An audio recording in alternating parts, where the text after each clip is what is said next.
We've got a couple. So Howard Balzer, who was in the post-game press conference, I was looking for some quotes. Gannon, he talked about Hollywood Brown, and he said, quote, "I'm concerned. He's tough as hell. He wants to play. He's trying to grind through. He's a warrior. We need him, but if he can't go, he can't go." So the heel apparently acted up again, and that's why you saw him sideline the rest of the game. Shut him down. Yeah. I just he's taking away reps from guys, and like who are you even going to play? I guess, but like Michael Wilson, Greg Dortch need to start against Chicago. Like, and Elijah Higgins and Trey McBride underneath, and Rondell Moore mixed in. Like, I'm at the point where I think I'm done seeing Hollywood Brown as a wide receiver for this franchise. He is a war. I give him credit. He's trying to play. I'm never going to. But, like, these are professional athletes. These aren't kids. They're getting paid a premium. Like, if you can't produce, get out of the lineup. Yeah. Because today it was not even replacement level play from our receivers. You hurt the team today. Kyler Murray, on the 2 picks that he threw, put him on himself. He said, "They're on me," but said, "I think we moved the ball today against a great defense." I agree with that. McBride saying, quote, "We're close, but he says we're close. We're really close." Kyler frustrated for Hollywood Brown and said his health is most important. And then going back to a quote from Trey McBride, quote, "We played really good football team, and we were right there." He said, "I feel right now I'm in the zone." And Trey McBride, another 100-yard performance from the tight end in a setback for the Cardinals. I think, again, you and I disagreed at the top of the show. I think there are some good takeaways for the Cardinals. It's not a moral victory, although you read those comments and they may be taking that as a moral victory. I mean, the Niners are a fucking juggernaut. They're unbelievable. So I think at the end of the day, it's like you've got a franchise quarterback for the most part. People agree with that. You've got a Pro Bowl level tight end. Your running back looks fantastic. You've got an offensive line that I think is steady. You got some glaring weaknesses that they're going to address in the offseason. But, I mean, I will not be surprised. What do you do with Hollywood Brown right now? You shut him down for the year. You put him on injured reserve. I think I really would be shocked if he practices this week after coming out again with the heel. End of season. And then that he's going to be in the lineup in cold Chicago a week from today. Yeah, because the game plan in Chicago is going to be the same game plan you had in Pittsburgh. Yeah. It's because it's the same type of scenario. They got an inconsistent quarterback. A defense is playing well. Hollywood Brown, to me, is not a player that's helping you and hasn't helped you really since before Halloween. Yeah. And this is the team right now. We're not judging this team off of what they did in September. Like, this team has evolved. Trey McBride was not a focal point in this offense in September and October. Things change, right? So I think you shut him down. And if he wants to have a conversation with the Cardinals, like I think you would be very, very specific with him and his agent, basically saying, go out and test the market. He's now had back-to-back games where he's played. He started those games. He hasn't logged a reception, and then he's exited that game with the same heel injury. I think this would be the definition of insanity. Like, if you're truly concerned about his health, you got to get this guy healthy enough to where he can make it through a whole game. We're looking at, if they shut him down the rest of the season, Johnny, this is his contract year where he had 51 catches for 574 yards and 4 touchdowns. That's a 1-year vet minimum deal next year. Wherever he goes, I'm predicting right now it's going to be a 1-year deal. And I don't think it should be in Arizona. Again, I'm fully off the bandwagon of 1-year prove-it deal. When I did my Johnny on the spot, maybe you do a prove-it deal and you let he and Kyler work in the offseason. Like, he's just not a fit for what they want to do. They want bigger players. They want bigger receivers. And again, it's like we always talk about. Like, unless you're proving it right there and you're gaming like Trey McBride and Kyler Murray and you're battling, Gardeck was a great example of that this year. They're not going to saddle their reputation or their future, I should say, on guys that aren't helping them. Like, Kyler Murray's helped them win games since he's come back. Trey McBride's done that. James Conner's going to stick around because of that. I think DJ Humphries is really helping himself right now this last quarter of the season. I think he's got a really good chance to be back, assuming they don't have a chance to grab one of the top 2 tackles. If you're not helping this team, if you're a Steve Keim big-ticket acquisition, goodbye, you're out. Yeah, I think that them already having a significant amount of cap space, including DJ Humphries' number for next season. Yeah. And the way that he's been consistent. I think he's only missed 1 game this year and held down the left tackle spot. You know, I don't know if you mess around with flip-flopping him in Paris next season. I think he's insurance until the draft. Yeah. listen, and I'm curious to see if Monty looks at, and I know that they're looking to get bigger and more physical at the wide receiver position. If he approaches the wide receiver position as trying to, like how he did the offensive line this offseason, where if he has some familiarity, if he has some relationships with these players, if he tries to bring back at least one or two of them, just to know that he's got it. What do you even have, though? You don't even have anything right now. But when you looked at it, like, you didn't have anything with Calvin Beachum. Like, you thought you had something with Will Hernandez. Like, he just signed some easy deals to make sure that he had at least players on the roster.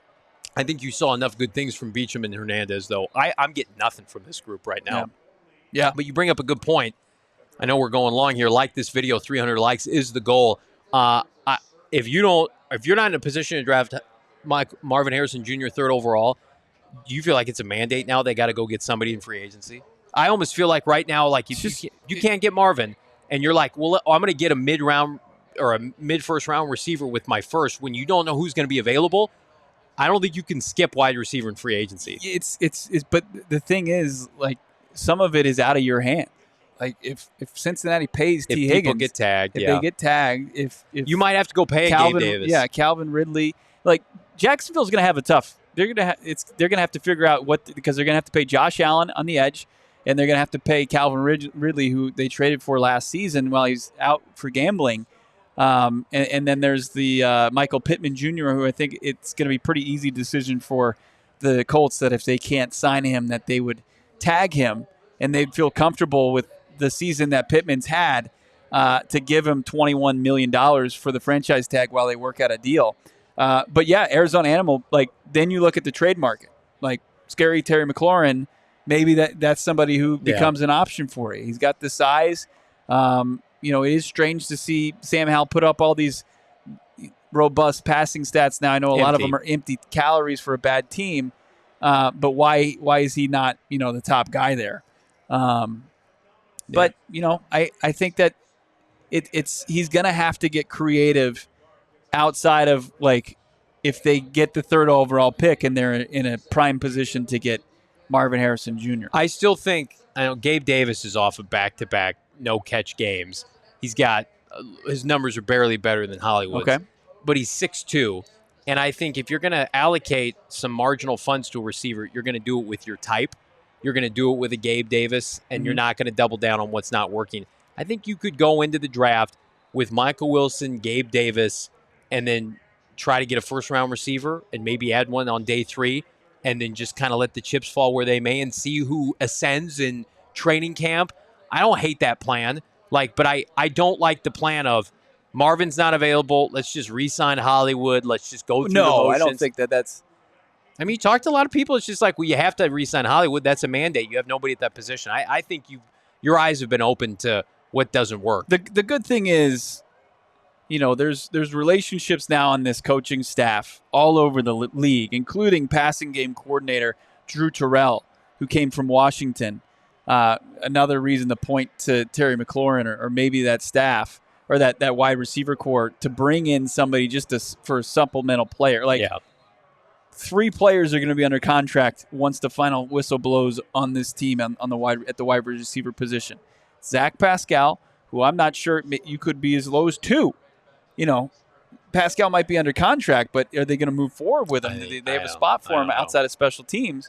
So it's like you realistically have 2 wide receivers, and it's Rondell Moore and Michael Wilson. Rondell Moore, he's played 14 straight games out of the gate, which ties his career high. I love Greg Dortch. Yeah. I think he's going to be the Greg Dortch of this team next year. Yeah. I think he's going to be asked, you want to be on this team, you got to return kicks and punts, and you got to do dirty work underneath. And I think what's Rondell Moore going to say? No. And they're going to say, we're going to throw it to our big physical targets. I agree with this in the chat.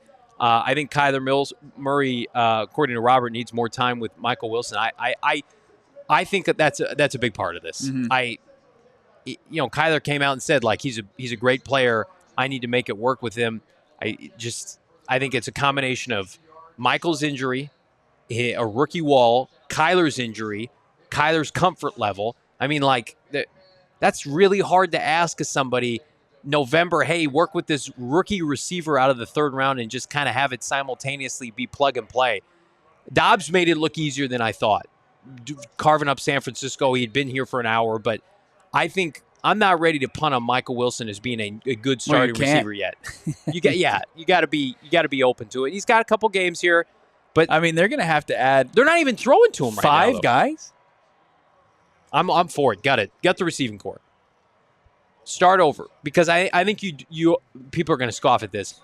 Somebody did mention like Daniel Arias, like could he develop and graduate from the practice squad? And I have just higher aspirations for the organization than that. I mean, you hope that some of the guys you identified and that you've developed and that have been getting the practice but not play for this team this season, that somebody could turn into a player for you. But I mean, right now, as it stands, like you got to go out the free agency, and I think you got to like sign 3, and then you got to draft 2. You're preaching the I've been trying to draft 2 in the first round on my first round. But like when we talk about the talent disparity, like the 49ers, sure they drafted Ayuk and they drafted Debo, but they also drafted in the trenches, and it's going to have to be a big trench draft for the Cardinals.